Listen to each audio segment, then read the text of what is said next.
We're here today at ISNTD Bites, our 5th annual Vector Control and Disease Surveillance Conference here at the Institute of Child Health, University College London. I'm joined by a very special guest who's come all the way from Lebanon, Professor Dima El Safadi, the Assistant Professor of Microbiology at the Lebanese University of Tripoli, Lebanon. Dima, would you just like to introduce yourself in terms of your background? I said microbiology, you're the assistant professor there. But what type of, what areas within microbiology are you teaching in your research? So, I will introduce myself again. I'm Dima El Safadi, an assistant professor in microbiology at the Lebanese University, Faculty of Public Health in Tripoli, Lebanon. I'm specialized and I got my PhD in parasitology. I worked before on enteric parasite and actually working on cutaneous leishmaniasis among refugees in Lebanon. Okay, so I mean, the refugee population in Lebanon. I'm fully aware that it's a massive population. Here in Europe, we're used to numbers coming into countries in the hundreds of thousands. But in Lebanon, what's that demograph in comparison to the actual population of Lebanon? In fact, after the Syrian crisis, there is really a huge number of refugees in Lebanon. And actually now we have more than 1 million Syrian refugees in Lebanon. We could also mention that there is also a Palestinian refugee. So more than 1,500,000 refugee, either Syrian or Palestinian. So 1.5 million, kind of the kind of approximate figure. It's approximately 30% of the Lebanese population, actually. That was going to be my next question. What's the comparative percentage? You said 30%. What type of stresses would, in your opinion, does that place on the public health infrastructure within Lebanon? Yeah, because even before the coming of refugee, the health system in Lebanon is not really very good. We are in a developing countries, so we have many problems, many health problems. But after the Syrian crisis, the situation is really worse. Because the need and due to the presence of a huge number of refugees, and even the demand of the Lebanese population, this situation put a lot of pressure on the health system. And for example, in North Lebanon, the situation is really bad because the infrastructure, even before the coming of the Syrian, was poor. So now, if I look on Tripoli, in Tripoli, approximately half of person living in Tripoli are refugees. So the situation is more and more bad. It's getting worse. Okay, in terms of cutaneous leishmaniasis, was there any prior history in Lebanon from your knowledge? No, before, for example, concerning the data from 2000, approximately 2000 to 2008, 2012, only six cases of cutaneous leishmaniasis were recorded. And there is some cases of visceral leishmaniasis, but at the coastal, directly at the border with Syria. But after the Syrian crisis, approximately there is more than 1,300 cases of cutaneous leishmaniasis. So from 6 cases to 1,300 cases is an obvious spike, and it's an obvious correlation between the numbers coming into the country. From the perspective of cutaneous leishmaniasis and the fact that this meeting today is all about disease surveillance and vector control, what are the challenges that you're facing with this particular refugee population, with this patient cohort in Lebanon? Yeah, as you said, the cutaneous leishmaniasis is an emergent vector-borne disease, and we know that the cutaneous leishmania is endemic in Syria. So with the coming of, after the Syrian crisis, there is really a huge number of cutaneous leishmania in Lebanon. And therefore, we are interested to assess the current situation of cutaneous leishmania in Lebanon in 2017. So therefore, we have started a study. The objective of the study is to determine what is the current situation And I recruited many patients, Syrian refugee were infected with cutaneous leishmania, and by microscopic examination and molecular techniques, we identify what are the genotype of cutaneous leishmania. And actually we have till now about 50 patients, and the results show that patients are infected with Leishmania tropica more than Leishmania major. But what is really interesting in our results that there is for example, three cases of local transmission. Okay. Local transmission, that means the patient is coming to Lebanon since 4 years, but the ulcer was appearing, for example, since 4 months. Okay. Which means that it's possible that he attracted the infection in Lebanon. That's a very worrying development. Yeah, exactly. Is that going to cause a lot more, are you going to look at that in a lot more depth? Obviously your study is going ahead, but this particular localized occurrence, are you going to be opening that up to more research? Sure, because this study is a pilot study, and we are interested to first to increase the number of patients, to have an accurate result. Then, because we find local transmission, we are interested to know what is the type and the species of sandfly present in Lebanon. And I don't know if we will find infected sandfly to prove that this local transmission is happening really in Lebanon. So my next study is to perform an entomological study, especially in North Lebanon, because the patients are localized, especially in North Lebanon, where really the infrastructure are bad. There is a lot of rubbish and the places of breeding of sandfly. Yeah.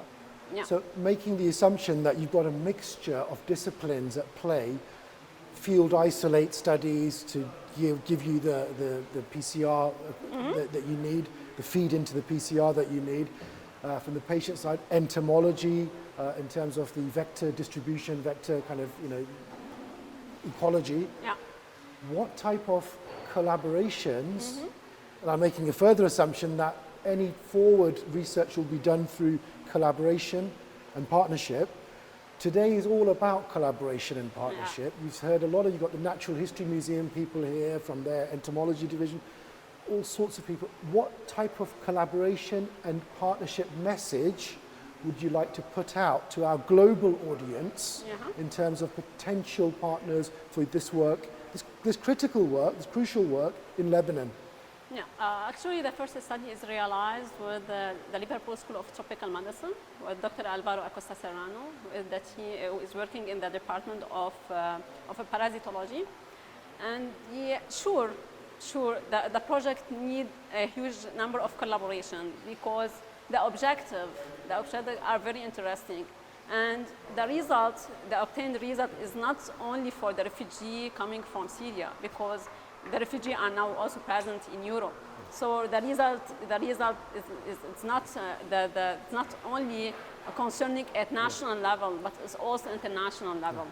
So if we have a collaboration, we could have faster results, and which will help we will have impact on international level concerning the public health. So absolutely reflecting. I totally understand what you're saying and totally agree with that as well. Obviously, it's an international problem. Yeah, sure. Therefore, the research base, the research effort has to reflect that. So what in particular, what type of collaborations? Is it with the entomologists? Is it with microbiologists? Is it with, who? The next study is entomological study, is on the entomological aspect. So if we could have a collaboration concerning that, it would be very nice and very beneficial. Yep. And we could, for example, perform a national study all over Lebanon. Yep. So because the last study on entomology in Lebanon is realized in 2003. Okay. And now we are in 2017. Yeah. And after the Syrian crisis, all the ecology is changed. Yeah. So we really know, we really need to know where is present the sandfly, what are the species, the genus, So it's a very interesting study. Yeah. And to know exactly cutaneous leishmania is, there is really a local transmission of cutaneous leishmania in Lebanon or not. Yeah. Okay, so there's two critical questions: vector distribution, vector ecology, coupled to the disease distribution. Because we don't know when it's possible to have an outbreak in Lebanon. Yeah. Obviously, the Syrian crisis is not just in one direction towards Lebanon. You've got it, these are migrant populations coming out of Syria across Europe. You've mentioned yourself the international basis of this.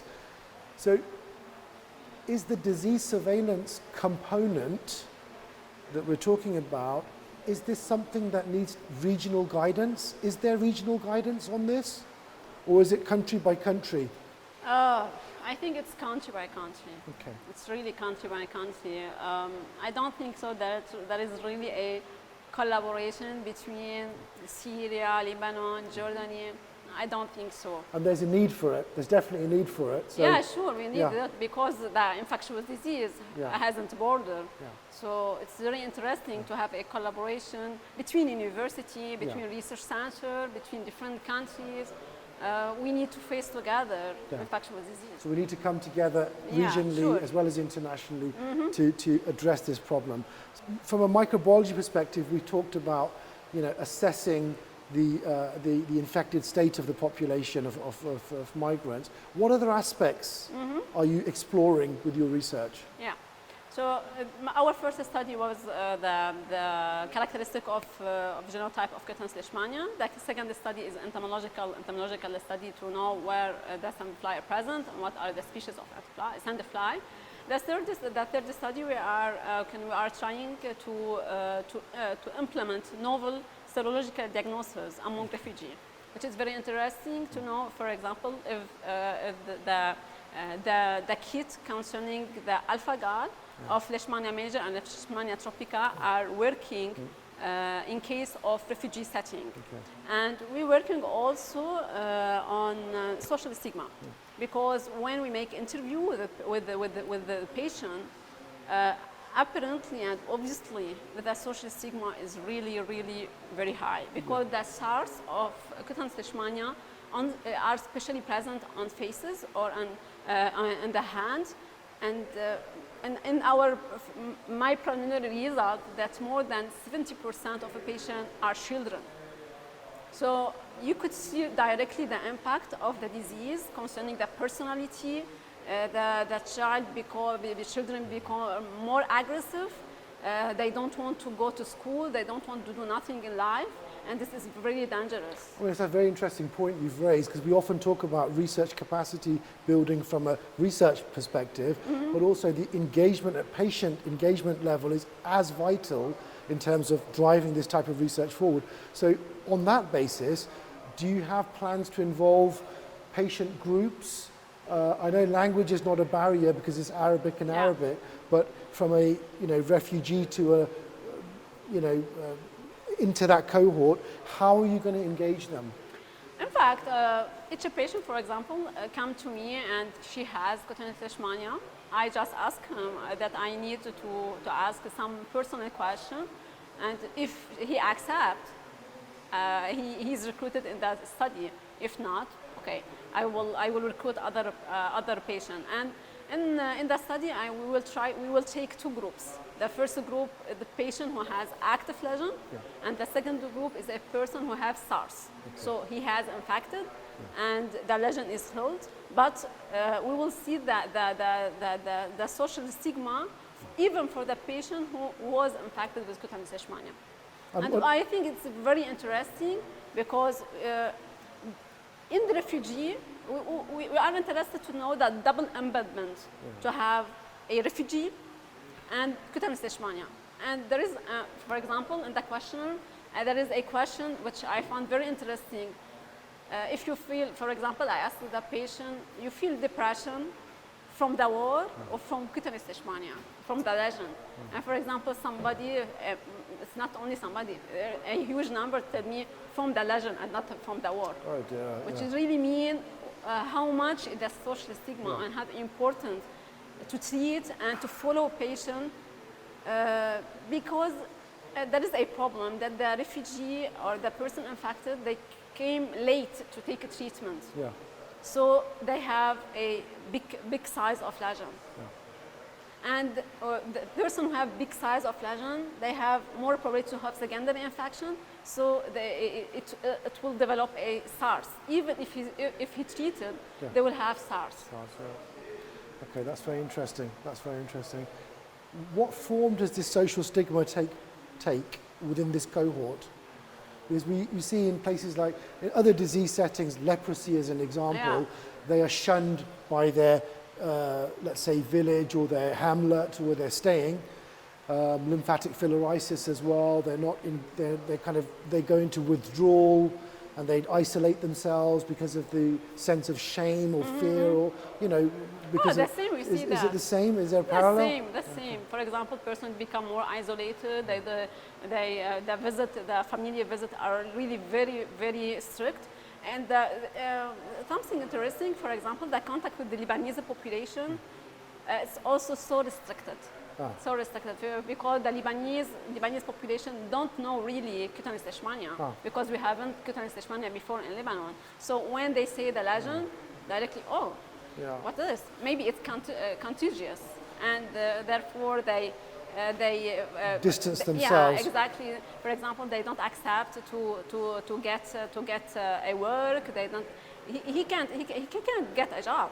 So is there a case for a national education program for the public, an outward-looking one, a disease awareness, and at the same time, a perhaps stronger network of partnerships with the disability side or the kind of mental health issues encountered by these patient cohorts, look at it as a disability and bring that into this partnership mold that you're building. Is there a case for that? It's so interesting to perform that. But actually, now, currently, we haven't that in Lebanon. We haven't really awareness, no. Even, for example, the patient, they coming from Lebanon, from Syria, they don't know. They don't know. For example, I ask them, what is the cause of the lesion? They don't know. How can be transmitted? They don't know. So, we need a huge campaign of awareness, education, for parents, for children, and in the school, in the global population. Okay. Well, and for other part on the social stigma, we are interested in a second study. That, for example, if a patient comes, we perform a cohort study. So we follow the patient. For example, he started the treatment, and we follow the patient till the lesion is healed. Longitudinal. Longitudinal, data, a cohort study. And after, we do that because we are interested to know if the treatment used in Lebanon is efficient or not.